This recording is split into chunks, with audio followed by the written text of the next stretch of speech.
Pace bene, masih di Mea Culpa, masih dengan saya di sini. Para sahabat, di video ini saya mau memakai satu istilah yang bisa saja diperbaiki lagi, tetapi mudah-mudahan idenya jelas. Tentang masalah Katolik orang kota. Begitu ya. Tapi sebelum kita berbicara lebih jauh apa maksudnya Katolik orang kota ini, saya mau menyapa para culprit. Dimanapun berada, sehat-sehat.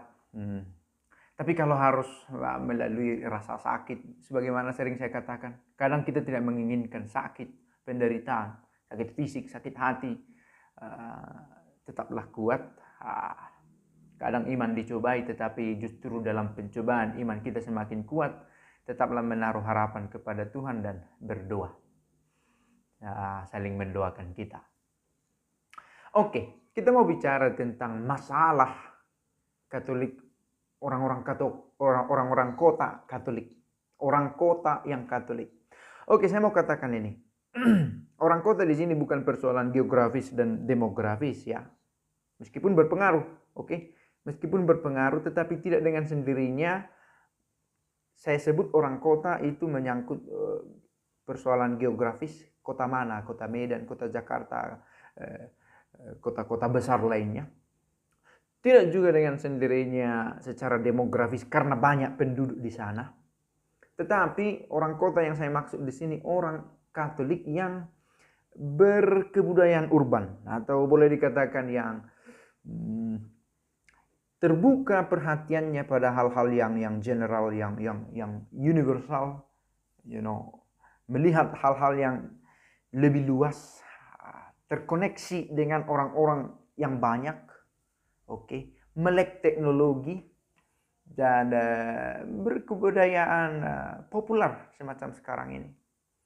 Maka bisa saja ada orang yang di kampung tetapi membahas hal-hal yang universal tentang dokumen Konsili Vatikan Kedua, tentang teologi-teologi di masa saat ini, Paus Fransiskus dengan para komentatornya, dengan orang-orang yang kontra dengannya. Bisa saja yang di kampung juga begitu. Tapi sebaliknya bisa saja orang Katolik yang di kota tidak begitu memberi perhatian ke sana. Bukan karena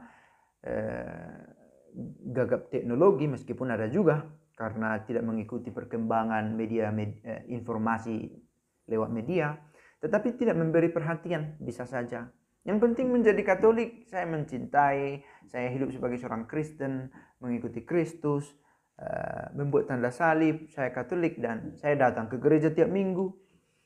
Tapi tidak begitu memberi perhatian pada bagaimana Katolik masa kini. Apakah saya ini kelompok sedevakantis atau tidak? Oke, begitu ya, macam-macam. Saya belajar banyak, melihat banyak peristiwa, begitulah. Ketika terjun ke media sosial, ya, bahwa ada juga jenis-jenis orang Katolik ini. Ada yang dengan bahagia menghidupi imannya tanpa harus repot dengan perkembangan teologi yang muluk-muluk, begitu ya. Saya tidak dalam posisi mengatakan ini salah, ini benar, tetapi begitulah umat beriman menghidupi imannya sesuai dengan yang dia inginkan. Dia memilih apa yang dia butuhkan. Saya tetap menjadi Katolik karena ya keluarga aku Katolik. Ya, saya punya teman di sana, ada kur, ikut kelompok doa. Ada yang sesederhana itu, ada yang merepotkan diri dengan diskusi-diskusi yang kadang tidak relevan dengan hidup nyatanya, begitu ya. Dia mengikuti channel-channel YouTube luar negeri, Amerika Serikat dengan kesusahannya di sana, tetapi merembes ke sini meributkan Paus Fransiskus yang progresif, yang sudah meninggalkan tradisionalitas gereja dan seterusnya. Padahal di kita jangankan misa tradisional Latin, misa biasa saja belepotan. Tapi itulah menjadi ada gap antara realitas dengan idealisme ya, kayak faham keyakinannya tentang menjadi seorang Katolik. Jauh mengawang-awang, jauh ke sana pencariannya, tetapi dalam hidup nyatanya tidak sungguh-sungguh menikmati kekatolikan, doa lingkungannya, kur bersamanya, doa rosario bersamanya, menyapu gereja, memotong tanaman pagar di depan gereja, menyiram bunganya gereja. Hal-hal aktual yang sebenarnya menyenangkan menjadi bagian dari hidup sebagai Katolik. Begitu ya. Nah, saya menemukan itu sebagai satu persoalan. Menurut saya, apalagi dengan media sosial ini ya, isu-isu global didalami tetapi hal-hal lokal diabaikan. Saya pikir itu bisa menjadi masalah dari orang-orang kota yang adalah Katolik. Oke, sekali lagi di sini orang kota ini bukan soal demografis, geografis melulu, tapi yang selalu melangkah global tetapi mengabaikan yang dekat-dekat, yang benar-benar nyata di sini. Apa yang bisa saya nikmati, kecap cicip dalam kekatolikan, dan itu menyemangati, menjiwai, menganimasi hidup saya sehari-hari. Saya pikir ini ide yang perlu dibahas. Apalagi teman-teman Katolik, memang tidak semua. Faktanya saya berada di tengah umat yang tidak begitu banyak peduli tentang isu-isu global begitu. Kapan anaknya dibaptis? Di mana surat permandiannya? Sudah diperbaharui kah? Sudah kursus ke anak ini? Sudah tahu ke bapak kami, orang tuanya, doa aku percaya? Bagaimana nanti cara berjalannya mulai menyambut komuni? Tangan mana di atas? Hal-hal aktual semacam itu bagian dari kekatolikan yang saya hadapi secara langsung. Gitu ya.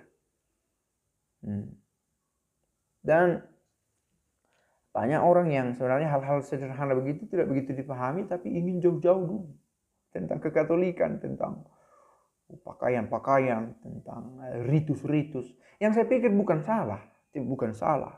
Tetapi jangan sampai untuk demi hal-hal yang jauh, yang dekat-dekat, yang benar-benar bagian dari hidupku sebagai Katolik, di rumahku, di kampungku, di stasiku, di parokiku, menjadi terabaikan. Saya sendiri mengalami itu. Ada dorongan karena begitulah situasi kadang memaksa. Saya menyadari di media sosial saya memberi katekesi, tetapi jangan-jangan saya menjadi kurang waktu untuk memberi pengajaran di tempat di mana saya berada. Oke. Tapi syukurlah di tempat di mana saya berada orang juga memakai media sosialnya, maka yang saya buat ini toh juga berguna bagi umat Katolik yang ada di sekitar saya. Maka saya pikir, poin apa yang mau kita capai, kita cari di diskusi ini, di topik ini. Saya pikir adalah soal benar-benar menjadi Katolik yang aktual ya. Kita tidak hanya dalam masalah Katolik, orang-orang kota Katolik. Orang kota